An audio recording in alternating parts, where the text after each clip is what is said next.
Good afternoon. Welcome to the course on Basics of Communication with Goodwill Columbus. My name is Jennifer Gary. I'm the Director of Workforce Development and Learning, and we're going to go ahead and plow into the course with some opening thoughts. Give me 1 second as we switch screens.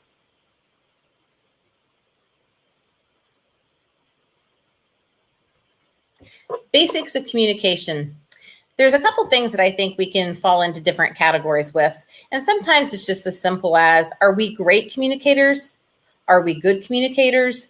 Or do we need some help with our communication skills? So let's move forward with the course. Think about your own communication skills. Let's ask 3 questions. What does communication skills mean to you? How many ways are there to communicate? Do you believe you are a good communicator? Some pretty powerful questions, ones to definitely consider as we move through this information. I encourage you to jot down some notes and communicate with us through Facebook, and we can answer some questions and put you in touch with more resources if needed. What is communication, and what are some communication skills? So let's keep in mind as we answer these questions, the communication happens all around us all day, every day, with friends, peers, coworkers, family members, and we do it through multiple media. We talk on the phone, we send text messages, we send videos, we share videos, Facebook live chats, YouTube. There's a variety of mediums that we can use. So bear with me as I read the the definitions. Communication is simply the act of transferring information from one place, person, or group to another. Every communication involves at least one sender, a message, and a recipient. This may sound simple, but communication is actually a very complex subject. It is. There's a lot of difference between sending a good message, sending an okay message, and maybe a message that needs a lot of work. And the same thing goes with the recipient and how they receive that message, process it, listen to your message, and then figure out a good response. Communication skills are abilities you use when giving and receiving different kinds of information. Communication skills involve listening, speaking, observing, and empathizing. We mentioned the listening skills, and I can't stress the importance of listening so that you can ask questions to gain further clarification. It will help your understanding process, but the feedback you give the sender is pretty important as well. Forms of communication. So there's spoken or verbal communication. And again, it's the interaction that you have with your recipient. So phone, text message, Facebook messages, videos. There's multiple ways to reach your sender through a spoken or verbal communication. Nonverbal communication, one of my favorite topics. Think about the impact you have with eye contact, hand gestures. It's very simple to show the sender of the message that you're engaged in the communication process by simple things. Constant contact is one. There's some nonverbal cues such as shaking your head, expressing, yes, I understand. Things like that give the sender immediate feedback that allows them to know that you're engaged. You may have questions, but you're following along in the conversation intentionally. Different forms of communication. We've talked about written communication, but let's review again. It could mean letters, emails, books, magazines, the internet, or some other form of media. Written communication provides a lot of information for us, especially if you're a visual learner. It allows you the opportunity to look at different graphs, charts, maps, logos. Have you ever heard the words, a picture is worth 1,000 words?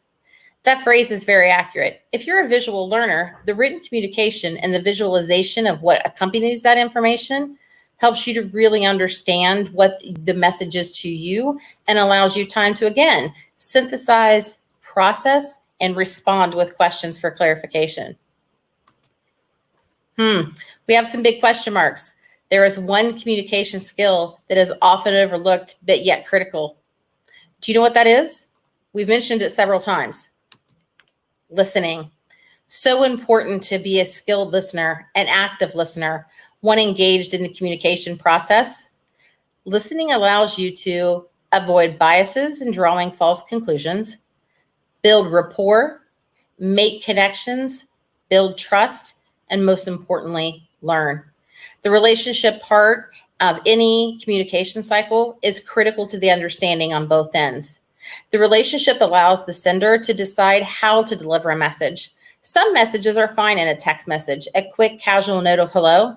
Other times conversations require face-to-face so that you can be in the moment a little more intentionally and have conversations with true meaning. And then other times you could do it through FaceTime because it's just a quick way to communicate with people that are either near or far, but especially in these unprecedented times, it allows us to have more visual recognition in a communication situation. Becoming a skillful listener. Keep your focus on the person who's listening. It is really easy to become distracted in a room. It's easy to become distracted when you're on a phone conversation and the TV is on. Try to be in the moment. Don't let your mind wander. Stay in the moment. Listen to understand. Don't just wait for your turn to talk. So be intentional in your listening. Take notes so that you have the opportunity to go back, talk to the speaker about what they were referring to, ask questions for further clarification, and it helps you to build, again, that special relationship with the sender. Consider this, there is something you can learn from everyone and anyone in all situations. If you don't understand something, ask questions. There is no dumb question. There's always great answers, all of which you can learn from. Don't interrupt or assume you know what is coming next. One big thing to think about is that when you're in the moment and someone's giving you maybe a sequence of events and you think you know what's coming next, context to the situation and background information on how all of those sequences and steps were taken will give you a true understanding of the concept that someone may be working with you. And that's really the basics of communication. It's all about intentionality, sending a good message, making sure you're using the right media, listening with an open mind to learn, asking questions, and providing feedback to the sender. So there's an open cycle of communication for everybody involved in the exchange. For more information on other work readiness training, please visit Goodwill Columbus Workforce Development on Facebook. You'll find a whole listing of the trainings that we offer and information on how you can contact a career consultant for a free interview tips and tricks session or how to build your resume on Indeed. Thank you.